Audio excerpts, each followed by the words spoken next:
He is brilliant. ஆனா அடிக்கடி ரொம்ப டயர்ட் ஆயிடுறான். லயன் டேட் சிரப் நோய் எதிர்ப்பு சக்தி அதிகமா இருக்கு. தினமும் 2 ஸ்பூன். உங்கள் அனைவருக்கும் என்னுடைய அன்பான வணக்கம். கடந்த 2023ஆம் ஆண்டு மாதிரியே ரியல் எஸ்டேட் டெவலப்பர்கள், முதலீட்டாளர்கள், பங்குதாரர்களை உள்ளடக்கின தென்னிந்தியாவோட மிகப்பெரிய ப்ராப்பர்ட்டி கண்காட்சியை இந்த சென்னை வர்த்தக மையத்தில் தொடங்கி வைக்கிறதுல நான் மிகுந்த மகிழ்ச்சி அடைகிறேன். ஒரு மாநிலத்தோட வளர்ச்சியை சட்டுன்னு முதல்ல உணர்ந்துக்கிறது கட்டடங்கள் தான். அந்த வகையில் உங்களுடைய அமைப்பையும் நீங்கள் நடத்தி வர்ற இந்த கண்காட்சியையும் வளர்ச்சியோட அடையாளமாகத்தான் நான் பார்க்கிறேன். உண்ண உணவு, உடுக்க உடை, இருக்க இடம், இதுதான் ஒவ்வொரு மனிதனுடைய முக்கியமான தேவைகளாக அமைந்திருக்கிறது.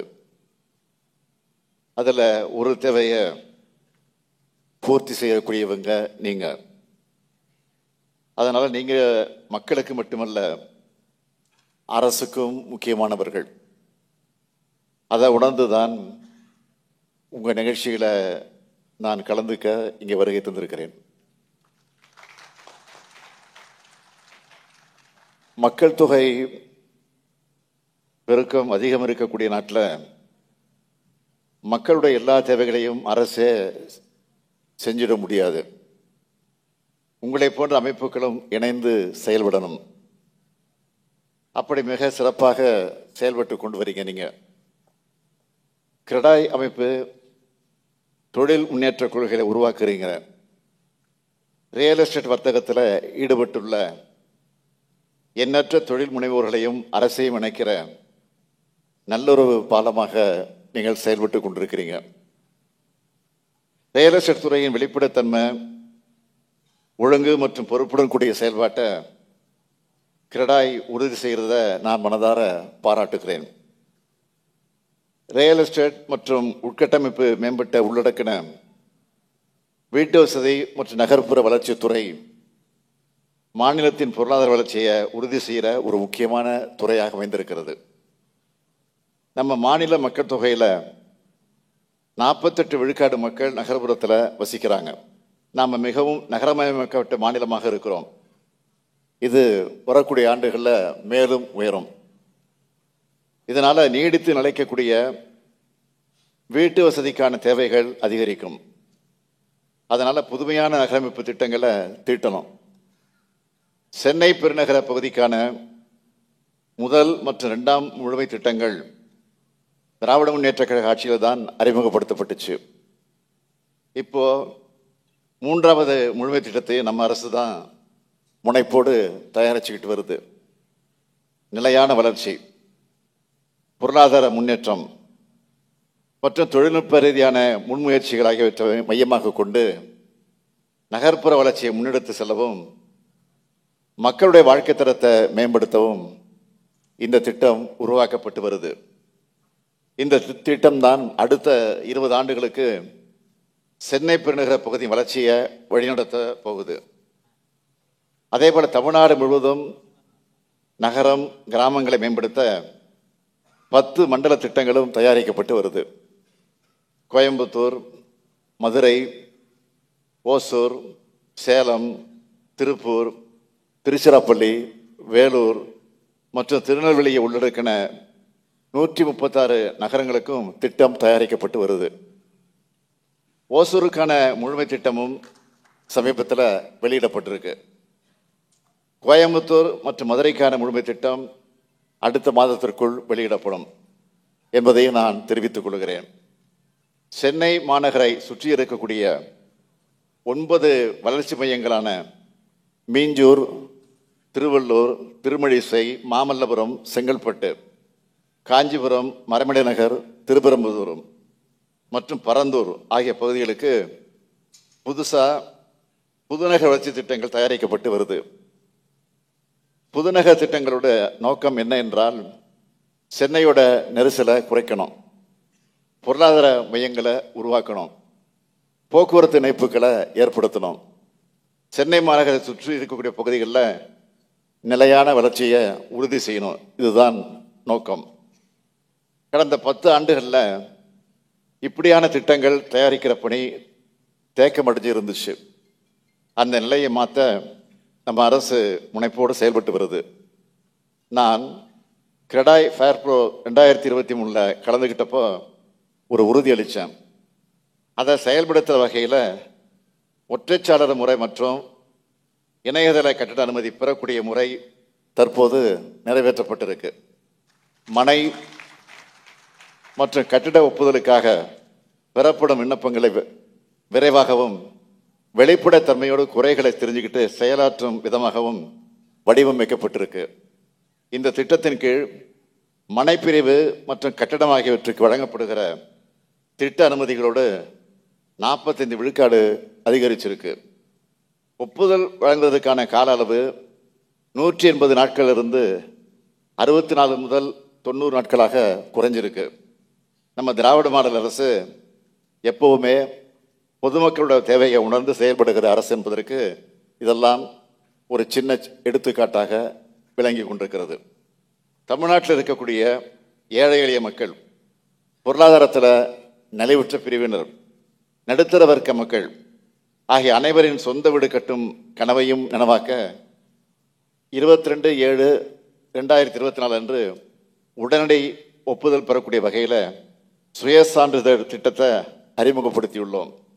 இந்த திட்டத்தின் வாயிலாக 2500 சதுரடி கொண்ட மனை இடத்துல 3500 சதுரடி கட்டடப்பரப்பு வரைக்கும் தரைத்தளம் மற்றும் முதற்தளம் கொண்ட குடியிருப்பு கட்டடங்களுக்கு எந்த அரசு அலுவலகங்களுக்கும் போகாம மக்கள் வீட்டில் இருந்தபடியே சுயசான்றிதழ் முறையில் அனுமதி பெற வழிவகை செய்யப்பட்டிருக்கு.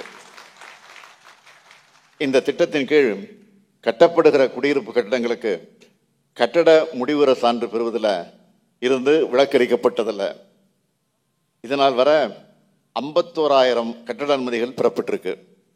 குறுகிய காலத்தில் இந்த திட்டமானது மக்கள்கிட்ட பெரும் வரவேற்பை பெற்றிருக்கு.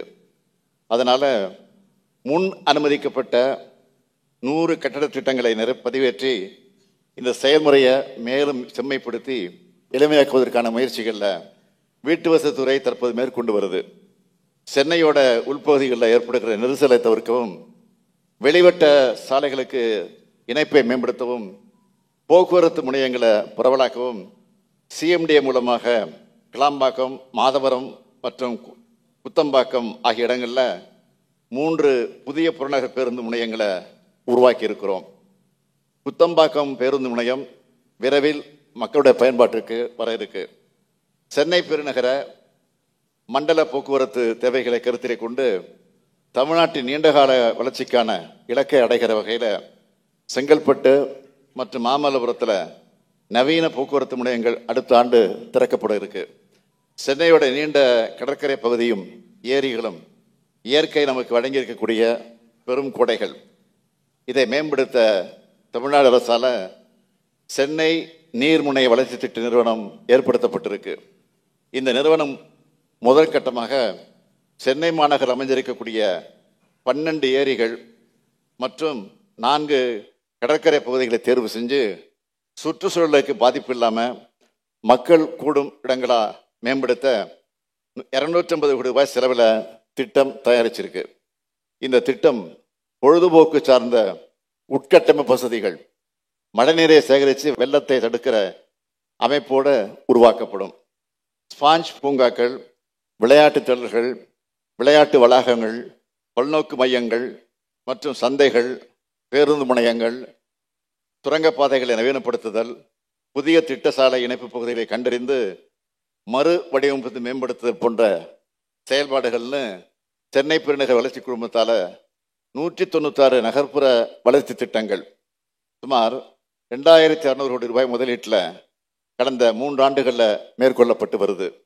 இதில் செம்மஞ்சேரியில் அமைய உள்ள நவீன தொழில்நுட்பத்துடன் கூடிய விளையாட்டு நகரம், தீவுத்திடல் அமைய உள்ள உலகத்தரம் வாய்ந்த பொருட்காட்சி மையம் மற்றும் போரூர் நகரப்பகுதியில் அண்மையில் அமைக்கப்பட்ட பறந்து விரிந்த நன்சை நில பூங்கா ஆகியவை குறிப்பிடத்தக்க திட்டங்கள். இதனை செயல்வடிவாக்க தற்போது நடைமுறையில் இருக்கக்கூடிய தமிழ்நாடு ஒருங்கிணைந்த வளர்ச்சி மற்றும் கட்டிட விதிகள் 2019 புதுப்பிக்கும் செயல்பாடுகளில் வீட்டு வசதி மற்றும் நகர்ப்புற வளர்ச்சித்துறை முழு ஈடுபாட்டோடு செயலாற்றி வருது. இந்த மேம்பாட்டு பகுதிகளில் உங்கள் எல்லோரோட எண்ணங்களையும் கோரிக்கைகளையும் பரந்த நோக்கத்தில் பரிசீலித்து இந்த துறையின் ஒருமித்த வளர்ச்சிக்கு நம்ம அரசு என்றைக்கும் ஊக்கமளிக்கும்னு தெரிவிச்சுக்கிறேன். நகரம் கிராமம் என்ற வேறுபாடு இல்லாமல் அனைத்து பகுதியும் வளர்ப்பதற்கானதான் எங்களுடைய நோக்கம். அதுக்கு உங்களுடைய முழுமையான ஒத்துழைப்பு எங்களுக்கு தேவை. வளர்ச்சியான சேவையை ஆற்றுவதற்கு உங்களுக்கு தேவையான அனைத்து ஒத்துழைப்பையும் என்ற அரசு நிச்சயம் வழங்கும். எப்பொழுதுமே முதலமைச்சர் ஒரு நிகழ்ச்சிக்கு வராங்கன்னா அந்த நிகழ்ச்சியில் கோரிக்கை வைப்பது உண்டு. ஏற்கனவே வச்சாச்சு கோரிக்கை, அதுவும் கையில் கொடுத்துருக்குறாங்க. அது நிச்சயம் பரிசீலிக்கப்படும். ஆனால் கோரிக்கை வச்சிருக்க உங்களிடத்தில் நான் ஒரு கோரிக்கை வைக்க போகிறேன். என்ன கோரிக்கைன்னா, நான் உங்களை வைக்கக்கூடிய கோரிக்கை, நான் வெளிநாடுகள் சுற்றுப்பயணத்தில் செல்லும் போது பல முதலீட்டாளர்களை சந்திக்கக்கூடிய வாய்ப்பு எனக்கு கிடைத்தது.